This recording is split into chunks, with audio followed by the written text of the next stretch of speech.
په ټولو نه اول ټولو پښتنو ته سلامونه. لکه څنګه تاسو ته معلومه وه چې یو دوې شپې مخکې دلته په ګډاب تاڼې په حدود چې یو آصف نامي ځوان و چې پولیس د کور نه اوچت کړی و، بیا یې تاڼې ته وړی و چې دا یې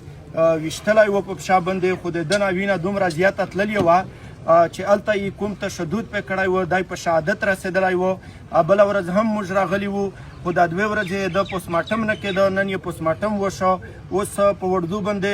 دا بل ورور هم خبره وکړله. موږ خالي پښتانه ته دا یوه خبره کوو چې اوس دوی نیمه ګنټه ټایم ورکړی دی چې که تر نیمه ګنټه پورې چې دا کوم ایس ایچ او و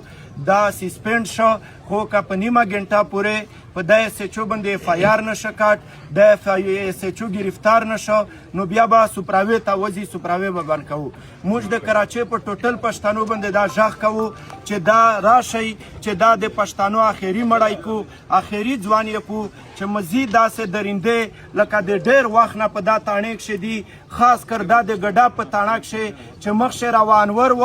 اوس د روانور هغه درنده دي چې دلته ناستې دي. راشئ چې دا یو ته سزا ملاو شي. دا نور چې څومره پښتانه ورونه دي چې دا سره وژغورو، په ټولو پښتنو باندې دا غږ کوو چې که په نیمه ګنټه شي نن په ده باندې اف آی آر نشه کټ، د ایس ایچ او ګرفتار نشه، نو انشاءالله چې دا څومره مشران راغلي دي، څومره دلته خلک راغلي دي، د دغې په مشوره باندې به بیا سوپراوي ته وځو. تر دره پورې به په سوپراوي ناست وو چې تر څو پوره په دا کاس اف آی آر نه وي کټ، او ورسره د ایس ایچ او او د ایس ایچ او سره چې کومې دا پرایویټ خلک یې ساتلي دي، کوم بیټران یې ساتلي دي چې هغې هېڅ نوکاري نشته دی، خالي د پیسې په لالچ چې خلک پورته کوي، بیا ډیمانډونه ورته کوي چې پیسې نه ورکوي، بیا په دغه رنګ په شهادت رسوي. پښتانه لاوارثه نه دي، پښتانه په کراچۍ کښې نه چاته لاوارثه پرېږدو، نه دا څوک سوچ کوي چې پښتانه به لاوارثه دلته څوک سمجاو کړي. موږ په هره سخته شي د پښتنو سره یو، که موږ ته اف آی آرونه راځي، که دا سرونه مو د خپل قوم په سر شي کټ کېږي،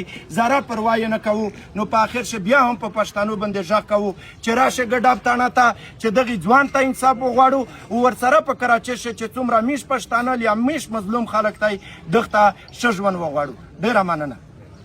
د وکیلانو